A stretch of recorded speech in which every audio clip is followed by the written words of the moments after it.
Today, we're talking about a free cursor alternative. Cursor is great for AI-assisted coding, so most people are using the paid version when they don't really need to. Turns out, you can build close to the same thing yourself for under 10 minutes. The secret is using VSCode with 2 free extensions. That setup gives you pretty much everything that Cursor offers, but without the monthly fee. But here's what's crazy. This free setup can actually offer better privacy. So in today's video, I'm going to break it all down. By the way, I'm Nimish. I've been a developer for over 15 years, and this stuff is all I do all day long. All right, let's dive in. Cursor is built on top of VS Code. They take the open source Microsoft VS Code, add their AI sauce, and then charge you for premium features. Look, I'm not a Cursor hater. They're absolutely free to do whatever they want. What we're going to do is go straight to VS Code and use 2 free extensions, continue.dev and Cline. With these 2 free extensions, you get features like automatic code completion, chat assistance, file generation, and you get complete control over your data. You don't have to worry about privacy mode and your proprietary code being used to train someone else's AI models.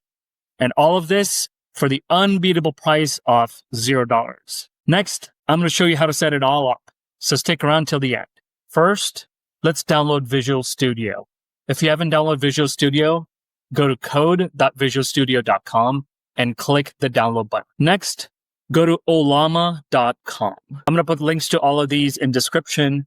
Ollama is used to run top-of-the-line open source AI models locally, such as Deepseek R1. Keep in mind that these models are pretty large and they can take up a lot of space.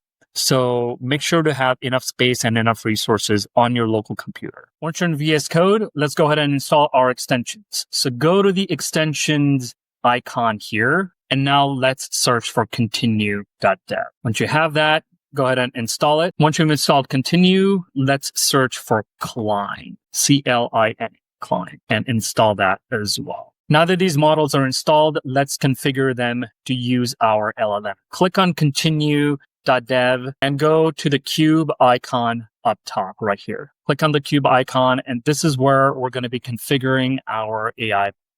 For this, we're going to have to download Ollama and link the AI models within Ollama. The specific models in Ollama we're going to be using are Deepseek R1 for chat capabilities. The 7 billion parameter models is really, really good with chat responses and capabilities.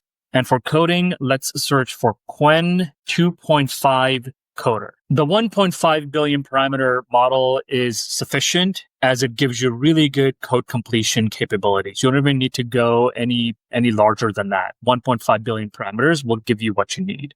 So go ahead and download that in Ollama. And I'm going to show you exactly how to do that using your terminal. Pull up a terminal if you're on Mac or command prompt if you're in Windows and type in Ollama, pull the model name, which is Deepseek R1. Once that model is done downloading, do the next command, Ollama, pull qwen 2.5 coder. That's the next model. This is going to take some time. Now that these models are downloaded, let's go ahead and configure them in VS Code. Go to VS Code, click on continue, and click on add models.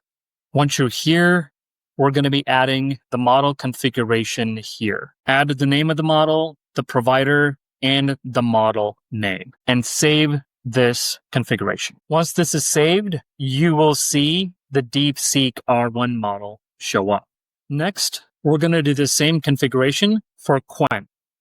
Go ahead and add the qwen configuration as shown. One differentiation here is that we're also defining the autocomplete role for qwen. Now that continue and Cline are both installed, you'll pretty much have the same capabilities as Cursor. So let's go ahead and give Cline a sample application. I'm going to ask it to build a Tetris style game using HTML, CSS, and JavaScript. As this is building the application, go ahead and either manually approve, or I'm just going to go ahead and select auto approve for everything. You can give it permissions to read files and create directories, literally everything. As you can see, it's automatically generating code, and it's also pulled up a terminal. And now it's done generating the code. I've loaded up this game, and it's really, really cool.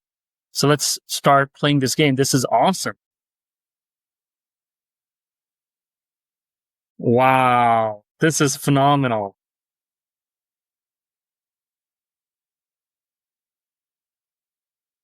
Really cool.